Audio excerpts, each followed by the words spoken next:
According to Lavanya from South Delhi, Animal is a misogynistic movie which glorifies male domination and exploitation of women. This movie is the biggest threat to humanity, and I request @PMO to immediately ban this movie. #free women, #independent women, #women empowerment, #free Palestine, and #ban animal. पर ना ही हमारा नाम लावण्य है और ना ही हमारे पास पैसे हैं साउथ दिल्ली में एक 100 स्क्वायर फीट का घर लेने के भी। तो क्यों ना हम एनिमल पे एक डिटेल डिस्कशन और एनालिसिस ही कर लें कि एक्चुअल में ये मूवी कहना क्या चाहती है। इस पूरी मूवी को समझने के लिए ये चीज समझनी सबसे ज्यादा जरूरी है। हम पूरे टाइम ये कह रहे हैं कि मूवी मिसोजिनिस्टिक है या मूवी वायलेंस को ग्लोरीफाई कर रही है, पर एक सेकंड, एक्चुअल में मूवी वायलेंस को ग्लोरीफाई कर रही है और मूवी मिसोजिनिस्टिक है या कि रणबीर कपूर का कैरेक्टर मिसोजिनिस्टिक है। अब बहुत लोग यहाँ पे ये कहेंगे कि रणबीर कपूर का जो कैरेक्टर है वो मिसोजिनिस्टिक है, पर वही तो मूवी का हीरो भी है ना, तो इनडायरेक्टली इन अ वे मूवी भी तो उसी के पॉइंट को सपोर्ट कर रही है। पर here's the catch, Ranbir Kapoor का कैरेक्टर रणविजय सिंह मूवी का प्रोटैगनिस्ट है, मूवी का मेन कैरेक्टर है, पर मूवी का हीरो नहीं है। अगर वो मूवी का हीरो होता तो उसे जो कुछ भी चाहिए था मूवी में वो उसे मूवी के एंड में मिल जाता। जस्ट इमेजिन, क्या कभी ऐसा किसी मूवी में हो सकता है कि सब कुछ एक हीरो के प्लान के अकॉर्डिंग हुआ और वो एंड में सक्सेसफुल भी हो गया उस प्लान के हिसाब से, पर फिर भी उसके लिए मूवी के एंड में एक हैप्पी एंडिंग नहीं थी, जबकि एक एक चीज उसके प्लान के हिसाब से हुई।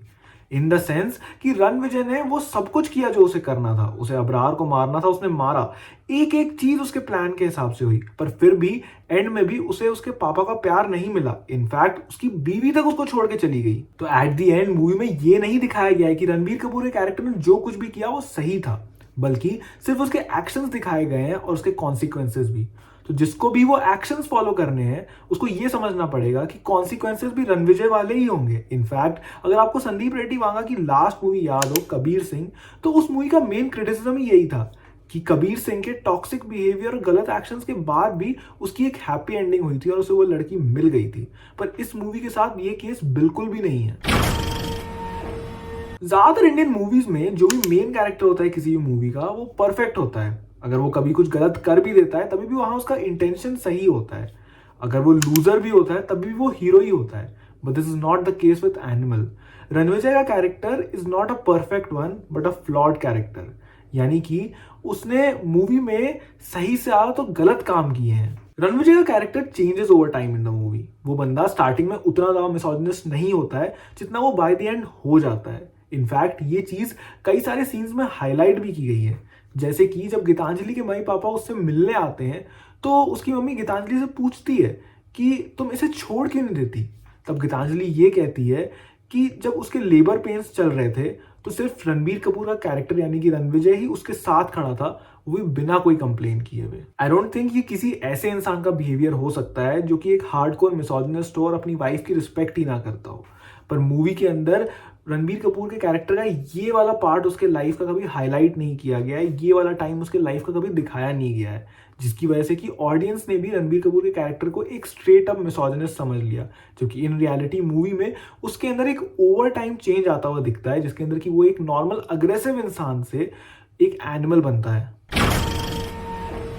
अब आ जाते हैं इस वीडियो के मेन टॉपिक पे, और उस टॉपिक पे भी जिसके ऊपर कि इंडिया में अभी सबसे ज्यादा डिस्कशन चल रहा है, जो कि है कि ये मूवी का सोसाइटी पे क्या इम्पैक्ट रहने वाला है और कैसे ये मूवी इंडिया में लोगों को और मिसोजिनिस्टिक बना देगी और वायलेंस बढ़ा देगी, एक्सेट्रा एक्सेट्रा। अब इस बात पे हम लोग घंटों डिस्कशन कर सकते हैं कि कैसे ये मूवी मिसोजिनिस्टिक है या नहीं है, या इसमें कैसे फेमिनिज्म को हार्म किया गया है या नहीं किया गया है, कैसे रणबीर कपूर का कैरेक्टर अच्छा था कैसे नहीं था, क्या ऐसी मूवीज बननी चाहिए या नहीं बननी चाहिए।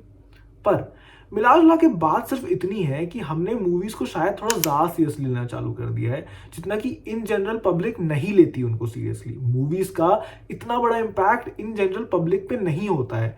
मूवीज का सिर्फ इतना इम्पैक्ट है कि लोग उसके गाने गाते हैं, उस तरह का हेयर स्टाइल रख लेते हैं और उस तरीके से शायद थोड़ा बहुत बात करने लग जाते हैं। उसके ऊपर उसका कोई भी इम्पैक्ट नहीं है। अगर मूवीज का बहुत ज्यादा इम्पैक्ट होता रियल लाइफ में तो जवान के आने के बाद तो करप्शन की प्रॉब्लम सॉल्व हो जानी चाहिए थी, और बहुत सारी अक्षय कुमार की मूवीज रही हैं उनके बाद तो इंडिया की सारी ही प्रॉब्लम्स खत्म हो जानी चाहिए थी, पर ऐसा कभी होता नहीं है।